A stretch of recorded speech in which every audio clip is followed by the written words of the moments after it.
नमस्कार. ना कोणाचे मार्गदर्शन, ना कोणाची साथ, ना कोणाची मदत, तरीही शंकर IPS झाला. प्रखर विश्वास, जिद्द चिकाटी, अपार आत्मविश्वास, अपार इच्छा तयारी, दूरदृष्टी, धैर्य, धाडस, धीर,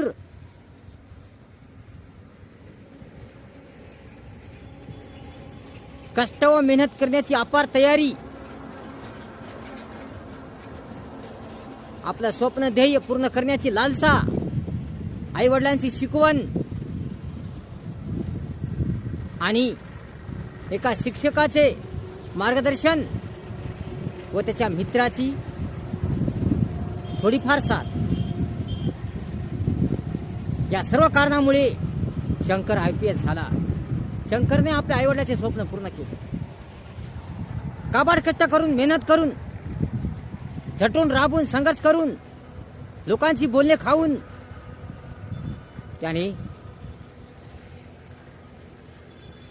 त्याने आपले स्वप्न, आईवडिलांचे स्वप्न पूर्ण केले. शंकर हा गरीब होता, खूप गरीब होता. त्याचे आईवडील लहानपणीच देवाघरी गेले होते. तो 10-11 वर्षाचा असतानाच त्याचे आईवडील देवाघरी गेलेले होते. तरी पण शंकरला आईवडिलांनी मोलाची देणगी दिलेली होती. चांगले मार्गदर्शन केलेले होते, चांगली शिकवण दिलेली होती, चांगले वळण लावलेले होते. त्याला जीवनाविषयक शिकवण दिलेली होती, चांगले धडे दिलेले होते. शंकर गरीब असल्यामुळे त्याला काम केल्याशिवाय पर्याय नव्हता. आता आईवडील तर गेले, त्याला कोणी नव्हतं, भाऊ नव्हता, बहीण नव्हती आणि कोणती इतर नातलगही त्याला मदत करत नसे. आणि त्याला एक साधं घर होतं आणि जमिनीचा अर्धा एकर काय थोडासा तुकडा होता. बाकी या व्यतिरिक्त त्याला काही नव्हतं. परंतु शंकरला आई वडिलांची शिकवण होती, मुलाचे धडे होते, देवाची साथ होती. कोणाची साथ नसली तरी चालेल, परंतु त्याला देवाची साथ असल्यामुळे त्याला एक प्रेरणा मिळत होती, एक प्रोत्साहन मिळत होतं. आणि त्याने आपलं ध्येय पूर्ण करण्यासाठी, आपलं स्वप्न पूर्ण करण्यासाठी एक निर्धार केला, निश्चय केला की मी कष्ट करील, मेहनत करील, अपार कष्ट करील, मेहनत करील, रात्रंदिवस काम करील, शाळेत जाणार नाही, चांगलं काम करील, चांगलं काम करील, खडतर परिश्रम करील आणि अभ्यास करील आणि माझं ध्येय, माझं स्वप्न मी पूर्ण करेल, असे त्याने निर्धार केला, निश्चय केला. शाळेत फक्त परीक्षा द्यायला तो जात होता. तो रोज शाळेत जात नव्हता, कारण रोज त्याला काम करावं लागत होतं, मेहनत करावं लागत होतं. तो सकाळी पेपर वाटायचा आणि नंतर हॉटेलवर कामाला जायचा आणि हॉटेलवर कामाला जाऊन तो इतरही कामे करत असे. त्याला रोज 500-600 रुपये रोज पडत असे, कारण तो रात्रंदिवस काम करत असे. रात्री आपलं सकाळी काम करायचा, दिवसा काम करायचा आणि रात्री तो 12 वाजेपर्यंत अभ्यास करायचा. 12 वाजेपर्यंत अभ्यास करायचा आणि सकाळी लगेच 5ला उठायचा. असा त्याचा दिनक्रम चालू होता. त्याने वेगळ्या प्रकारची पुस्तके आणली होती, वेगळ्या प्रकारची, वेगळ्या लेखकाची, गणिताची, इंग्रजीची, मराठीची, व्याकरणची, सगळ्या प्रकारची पुस्तके त्याने आणलेली होती आणि सर्व प्रकारच्या पुस्तकाचा तो अभ्यास करत असे, मन लावून अभ्यास करत असे. त्याला एका शिक्षकाचं मार्गदर्शन मिळत होतं. ज्याला जे प्रश्न येत नाही, ज्याला जे प्रश्न अवघड जातात, ते सर्व प्रश्न तो त्या शिक्षकाला विचारत असे आणि तो शिक्षक चांगल्या मनमोकळेपणाने त्याला सांगत असे. त्या शिक्षकाकडून त्याला मार्गदर्शन मिळत असे आणि त्याला एका मित्राची साथ मिळत होती, तो म्हणजे उमेश. उमेशही त्याला वारंवार काही मार्गदर्शन करत होता, जसे मिळेल त्या पैशाची मदत करत होता. तो उमेशही गरीब होता. उमेशला आईवडील होते, परंतु ते फार गरीब होते. तरीही उमेश काही ना काही करून शंकरला मदत करत असे. उमेशला वाटत असे की माझा मित्र IPS व्हावा, चांगला व्हावा, तर जीवन चांगलं व्हावं, त्याने आईवडिलाचं स्वप्न पूर्ण करावं. अशा प्रकारे शंकर रात्रंदिवस कष्ट करायचा, मेहनत करायचा. त्याला थोडाही आराम नव्हता, विश्रांती नव्हती, वेळ नव्हता. त्याला जेवायला वेळ नव्हता, कारण सगळा अभ्यास करण्यात आणि काम करण्याचा वेळ जात होता. तो खूप कष्ट करायचा, मेहनत करायची. त्यानं IPSचं स्वप्न पूर्ण करण्याचा निर्धार केलेला होता. परंतु वेगळ्या प्रकारची पुस्तके वाचत असे. हातात पडलं ते वाचत असे. कोणतंच काय तो वाचायचं सोडत नसे. जणू तो अभ्यासाचा वेडा झाला होता, वेडा. कारण रात्रंदिवस तो वाचन करत होता, अभ्यास करत होता. वाचन करणे, लिखाण करणे, सराव करणे यात त्याचा वेळ जात होता. लोकांनी फेकून दिलेली पुस्तके, लोकांनी भंगारावर विकलेली पुस्तके, हे सर्व प्रकारची पुस्तके तो आणायचा. हॉटेलमधले पेपर आणायचा. लोकांनी वाचून टाकून दिलेली पेपर आणायचा. सगळे प्रकारची पुस्तके गोळा करायचा, कागद गोळा करायचा आणि तो वाचायचा. तो कोणतंच काही सोडत नसे. वाचल्याशिवाय कोणतीच गोष्ट सोडत नसे. सगळ्या प्रकारची पुस्तके तो वाचत असे. कारण त्याला शिक्षकांनी, आईवडिलांनी सांगितलेलं होतं की पुस्तकातून ज्ञान मिळते, प्रत्येक गोष्टीतून ज्ञान असते, प्रत्येकातून ज्ञान मिळत असते, प्रत्येक गोष्टीत ज्ञान लपलेलं आहे. म्हणून तू जर प्रत्येकाचं ज्ञान घेतलंस, वर्तमानपत्र वाचलीस, पुस्तके वाचलीस, सर्व प्रकारची पुस्तके वाचलीस, तर तुला ज्ञान मिळेल आणि तुझे स्वप्न पूर्ण होईल. त्या आईवडिलांनी अशी शिकवण दिलेली होती, शिक्षकांनी असं सांगितलेलं होतं. आणि म्हणून तू कोणतंच पुस्तक सोडत नसे. कुठल्याही रस्त्यावर पडलेला असो, कागद असो, कोणतंही काही सोडत नसे. तो जणू तो अभ्यासाचा वेडा झालेला होता. आणि लोक त्याला वेडी म्हणू लागली. त्याला कोणी मदत करत नसे. शेजारी इतर लोक त्याला म्हणत असे, हा काय IPS होणार? याला तर आई वडील नाहीत, त्याला कोणी नाही, बहीण नाही, भाऊ नाही, हा काय IPS होणार? याच्याकडे याला रुपयाचं खरं नाही, त्याच्या घरी भाकर खायला नाही, हा काय IPS होणार?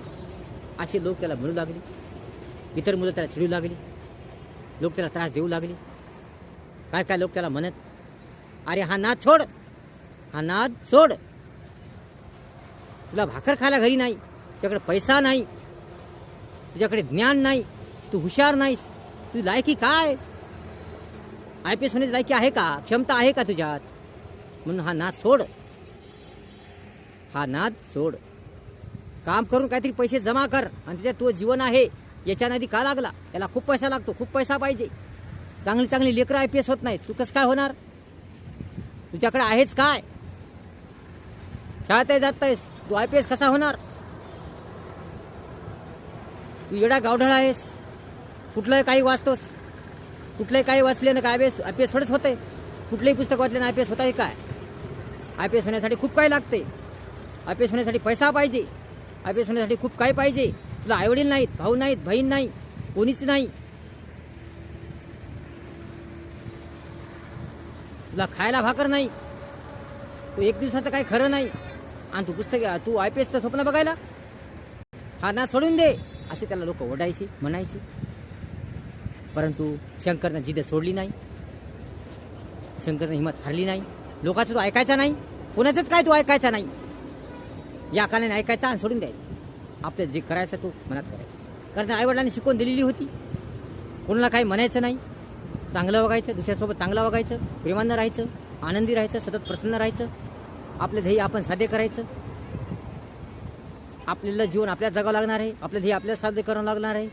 म्हणून कोणाला बोलून काही फायदा नाही, कोणाला कोण म्हणून काही फायदा नाही. कारण त्याचे आईवडील प्रेमळ होते, सज्जन होते, चांगले स्वभावाचे होते, सुंदर स्वभावाचे होते, कष्टाळू होते, मेहनती होते, धाडसी होते, धैर्यवान होते.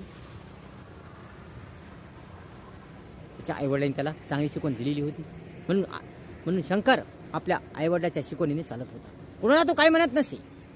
चुपचाप खाली मान घालून येत असे आणि आपली पुस्तकं तो वाचत असे. चांगला अभ्यास करत असे, कसून अभ्यास करत असे. आता याच्यापुढे त्यांना जास्त जोरात अभ्यास चालू केला होता. तो आता सकाळी 4लाच उठायचा आणि अभ्यास करायचा. त्याला थोडाही आराम भेटत नव्हता, थोडी विश्रांती भेटत नव्हती, खायला चांगलं भेटत नव्हतं. शिळपाता खाऊन तो जीवन जगायचा. हॉटेलमध्ये जेवढं मिळतंय तेवढंच तो खायचा आणि रात्रंदिवस काम करायचा. आणि जे काय पैसे मिळायचे तो ते पुस्तकं आणण्यात घालायचा.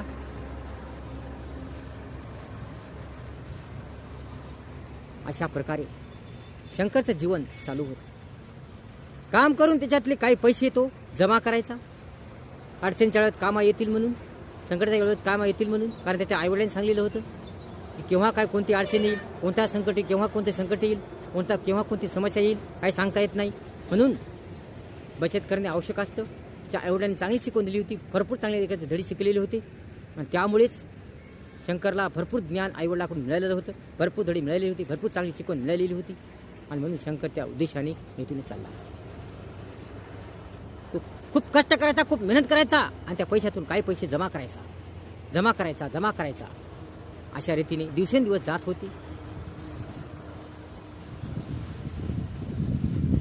आता तर लोक त्याला जास्त त्रास देऊ लागले, परंतु शंकर डगमगला नाही, घाबरला नाही, त्याने हिंमत हारली नाही. तो जास्तच आणखी अभ्यास करू लागला. आता लोकांना वाटत लागले की हा PS होतो की काय, हा IPS होतो की काय, हा खरंच IPS होतो की काय, असं लोकांना वाटू लागलं. पण लोक त्याच्यावर दळू लागले, त्रास देऊ लागले. परंतु त्याने कोणाला जुमानलं नाही. तो चांगला चिकाटीने अभ्यास करू लागला. IPSला जे पुस्तकं लागतात सर्व प्रकारची पुस्तकं त्याने आणलेली होती आणि तो चांगल्या रीतीने अभ्यास करत होता. इंग्रजी, गणित, मराठी विषय त्याने पक्के केलेले होते. वाचू ग्रामर समजू घेऊ आणि त्याचा जो शिक्षक होता, त्या शिक्षकांना विचारू त्याने तो पुस्तक परफेक्ट केलेलं होतं. तो परीक्षेला जायचा, शाळेत फक्त परीक्षेला जायचा, परीक्षा द्यायचा, शाळेत जायचा नाही, रोज जायचा नाही. शाळेत त्या शिक्षकांना त्याची कंडिशन माहीत होती म्हणून त्याला शिक्षक त्याला काही म्हणत नव्हते आणि तो चांगला अभ्यास घरी करायचा, मन लावून अभ्यास करायचा. अशा प्रकारे त्याने सर्व प्रकारची पुस्तके वाचलेली होती. जवळपास सर्व प्रकारची पुस्तके, पेपर, सर्व प्रकारचे ज्ञान त्याला प्राप्त झालेलं होतं. त्याची इंग्रजी चांगली झालेली होती, गणित चांगलं झालेलं होतं. IPच्या दृष्टीने त्याने सर्व प्रकारची तयारी करणं सुरू केली.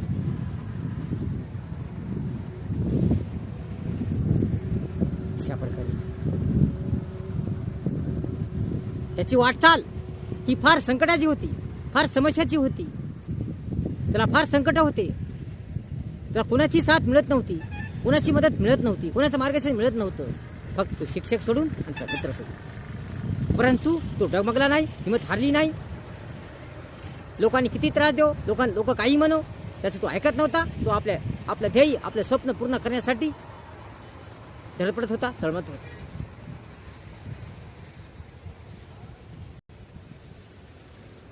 त्याने आणखी जास्त अभ्यास करायला सुरुवात केली आणि रात्रंदिवस तो अभ्यास करत असे. काही लोक त्याला म्हणायचे, अरे वेडा होशील, अरे पागल होशील, एवढा अभ्यास करू नको, कुठलंही पुस्तकं वाचतोस, कुठल्याही रस्त्यावर पडलेले कागद वाचतोस, वेडा आहेस की काय. अशा प्रकारे त्याला वेडी म्हणू लागली लोक. परंतु शंकरने आपली जिद्द सोडली नाही. आपल्या जे मनात आहे ते सोडलं नाही. तो वाचू लागला, वाचत राहिला आणि त्याने अनेक प्रकारची पुस्तके वाचली. त्याला सर्व प्रकारचे ज्ञान प्राप्त झालेलं होतं. आता त्याला कोणताही प्रश्न विचारला तर त्याला उत्तर येत होतं. मग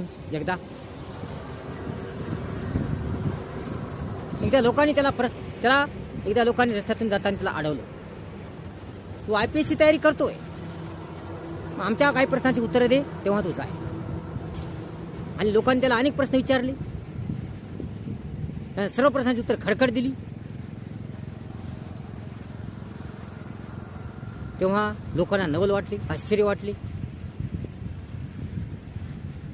हा एवढीसा मुलगा खडखड प्रश्नांची उत्तर देतोय. याला आईवडील नाहीत, याला बहीण नाही, भाऊ नाही, एवढं उत्तर त्याला कसे माहीत, एवढा हुशार कसा आहे, असं लोकांना वाटलं.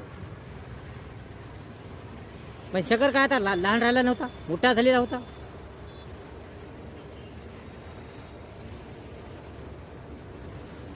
आई वडील वारून बरेच दिवस झालेले होते आणि आता शंकर मोठा झालेला होता, जवळपास 18 वर्षात झालेला होता. आणि आता त्यानं आणखी जोमाने तयारी सुरू केलेली होती. आपण IPSचं परीक्षा खूप लांब होती, IPSची वेळ खूप लांब होती. पण अजून आज आपला भरपूर काही मेहनत करायची होती, अजून आपला भरपूर अवकाशला बाकी होता. आणि त्याने तयारी जोरात चालू ठेवली.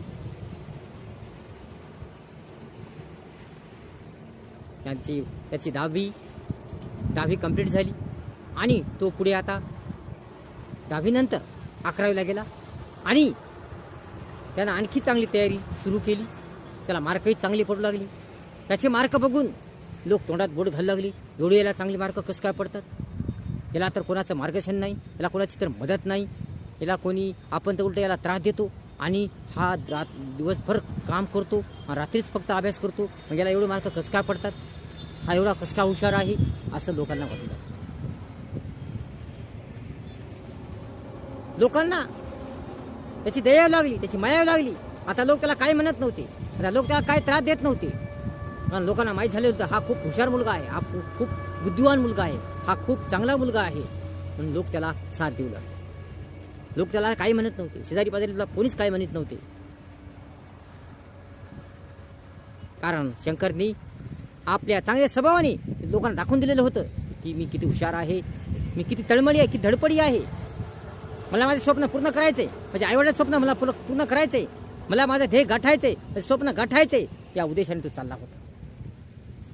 त्याच्यात जिद्द होती, चिकाटी होती, धैर्य होतं, धीर होता, संयम होता, सहनशीलता होती, दूरदृष्टी होती, जाणीव होती, स्वतःवर आत्मविश्वास होता, कष्ट व मेहनत करण्याची तयारी होती. हा सर्व गुणाचं सांगड त्याच्यात होतं. म्हणून तो आपलं ध्येय साकार करण्यासाठी, आपलं स्वप्न साकार करण्यासाठी तळमळत होता, धडपडत होता. या दृष्टीने त्याने अनेक प्रकारची पुस्तके वाचण्यास सुरुवात केलेली होती. सर्व प्रकारची पुस्तके तो वाचत असे. अशा प्रकारे या भाग 1 मध्ये आपण शंकर ची सर्व परिस्थिती पाहिली. आता शंकर पुढे काय करणार? आता तो IPS होईल की नाही